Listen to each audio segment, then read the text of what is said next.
Previously on Goobertown Hobbies, I showed off an epic collaboration between myself and Neil from Real Terrain Hobbies. We got this medieval fantasy village looking real nice over the course of a crazy 5-day painting binge. Laid out like this, it's impressive, but also a bit overwhelming. So in this episode, I want to zoom in and show you a simple way to paint up one of these medieval style houses. In this episode, we're going to focus on this nobleman's house. There's a few clever bits in here, but on the whole, I think you'll be impressed by how easy this paint job is to achieve. This is the Noble House model from Tabletop World. It's 3 big, highly detailed pieces of resin. In addition to a beautiful exterior, it has 2 floors worth of interior as well. Since it's a resin model, it's best practice to give it a quick wash with soapy water. We don't want any potential residues messing with how paint sticks to the model. Next up, it's time to prime. For this, we're using some generic primer from the hardware store. To speed things up a bit, Neil did his best to get gray on the stone, brown on the roof, and tan on the stucco. We can either use the primer coat as the base coat, or as a convenient undercoat for when we layer on similar colors with a paintbrush. So here we are, all primed up. For the way most people play games, it's the exterior of the building that will be most important. But I am going to try to get a rudimentary paint job for the interior as well. For this paint job, I didn't use an airbrush. An airbrush certainly would have helped to speed things up, but sometimes it's nice to stay low-tech. A lot of folks watching this video won't have an airbrush at home, but anybody can pick up a cheap set of craft brushes. Everything in this video is done with multi-pack brushes from the craft store. For paint, we used what Neil had on hand. He had some big tubes of cheap acrylic paint, and then some more expensive Vallejo model paint. These buildings are obviously way bigger than the minis that I normally work on. With all of that surface area, I wanted to use cheap paint wherever possible. Craft paint or budget artist acrylic paint doesn't have the same level of coverage that a nice brand of mini paint does, but over an appropriate color of primer, it's good enough. Worst case, we'll throw a second coat down. A lot of the final effects on this terrain are going to be achieved with washes, weathering pigments, and dry brushing. All of that is going to help hide the little flaws in the paint job. To an extent, the imperfections are actually going to help sell the realism of this piece. Still, for the base coat, I'm doing my best to be neat and stay inside the lines. I'm not sweating the little mistakes, but I am trying to have crisp, clean borders between the rocks and the stucco and the timbers. Now, most of the surface area, at least on the exterior, is plaster and shingles and stone.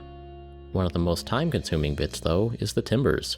They run through, or between, or underneath all the other materials in this building, as structural timbers tend to do. I'm using the largest brush that I dare to use, and I'm making all those timbers brown.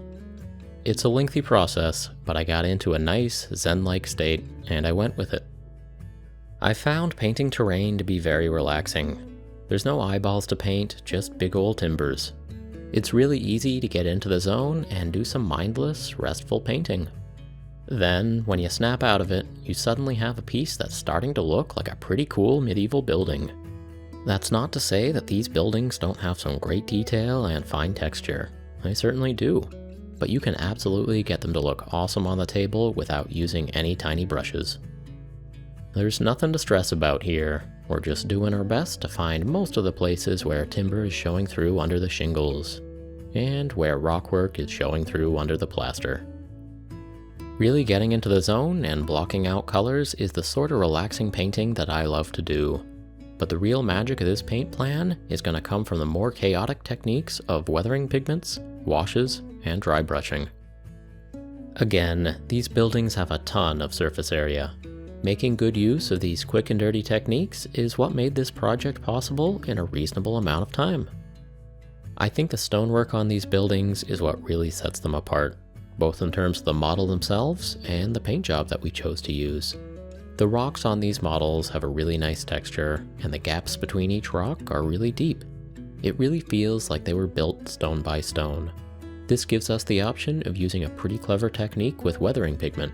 We're going to fill in those gaps with grout. It's going to look awesome. We used weathering pigment, either burning sands from Vallejo or arid earth from Secret Weapon. Both are a yellowy beige in color that makes a believable looking grout. or mortar, or cement, whatever the medieval fantasy term is for rock glue. Really, any weathering pigment in the beige or light gray region should work just fine. We went heavy with this step and sprinkled on a bunch of this powder. The idea is to fill up those cracks. We used some old brushes to jam the powder down in there. The reason I think this technique is so cool is because it gets the cracks to be a lighter color than the surrounding rock.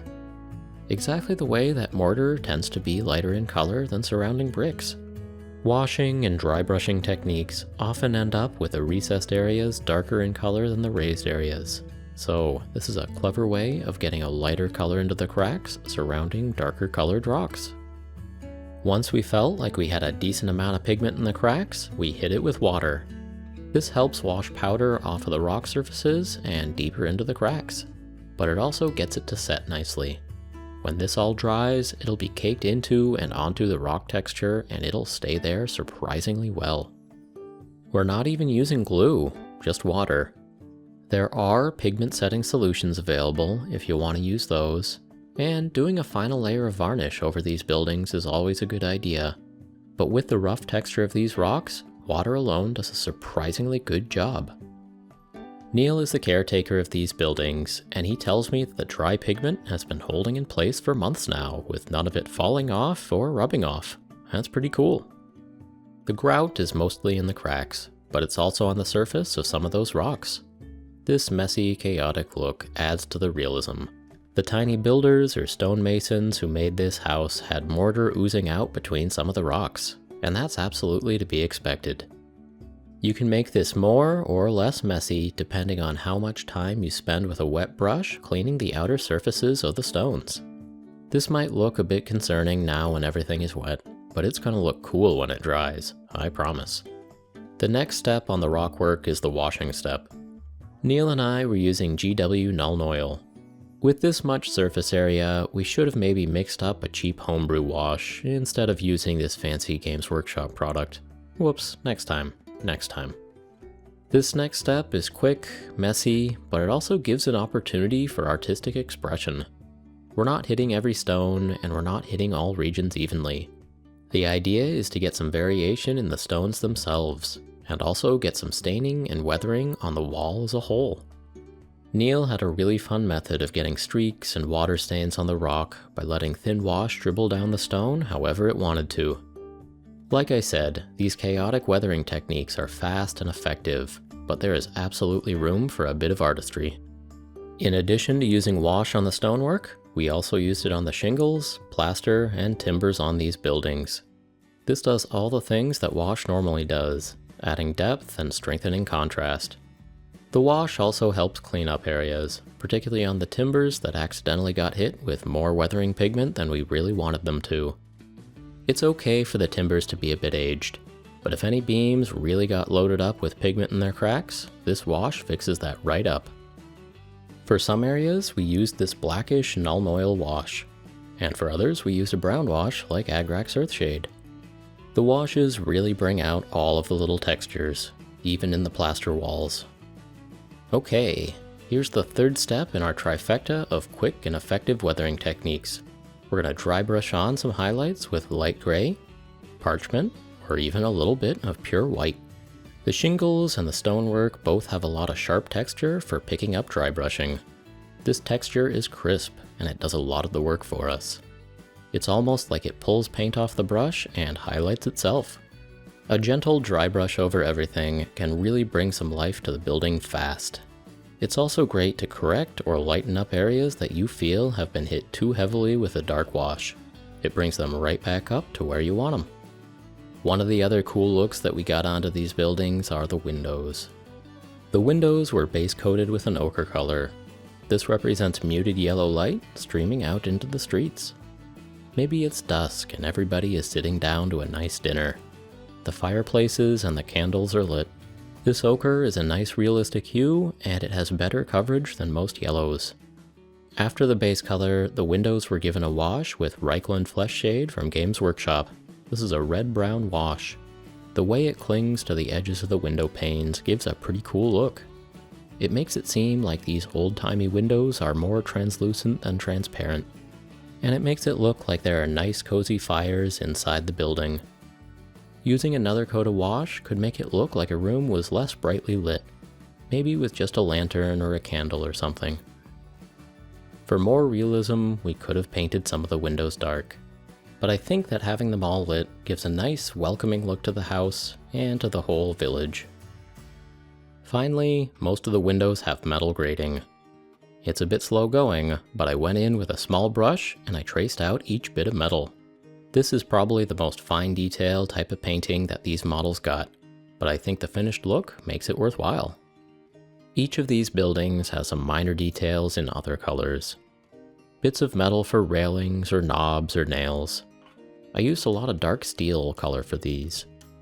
Use your best judgment and paint the little accents in whatever colors feel right. On this building, I tried out a few bold colors just to see what would happen. There's nothing wrong with trying some fun colors. You might find something that's striking, unexpected, and victorious. Or if you don't like it, you can just paint over it later. No harm, no foul. I went through and changed a few accent colors and I added just a few extra details. For the most part though, this building is looking good. Neil and I were on a bit of a schedule for this big project, so this is good enough to declare victory. Using a few clever effects on each building and getting just a bit of detail painted on really helps to sell the whole piece. This noble house took me maybe 12 hours of painting. One really full and entertaining day. If you wanted, I'm sure you could shave a bit of time off of this, especially if you use an airbrush. Of course, you could also spend way more time on a model like this. There's a ton of detail that you could really get lost in. On the Tabletop World website, there are some awesome examples of these pieces being painted up by some serious artists. Maybe you're painting your terrain up for use in games. You want the houses to look nice, but you don't want them to pull attention from the character minis. And that's fine too. For Neil and I, this building was just one piece in a massive project for the Real Terrain Hobbies channel. Eventually, Neil is going to incorporate all these buildings into a massive village diorama. For us, we wanted each building to look good, but we also needed to work fast so that we could paint up this awesome collection of terrain in the time we had available to us. We chose this paint scheme as a nice balance between quality and speed. We like the realistic look that we got, and hopefully you do too. If you're interested in this bigger project, I'll leave links to both of our videos. We got all this painting done in 5 fun-filled days. I went to Canada, lived in Neil's basement, and we made videos. It's a pretty cool little story, and it's worth watching. Goobertown Hobbies is mostly about painting minis, and Real Terrain Hobbies is more about making terrain. By combining our skills, I think that we did a really great job on this little village. Anyway, that's all for this time. As always, thank you so much for watching.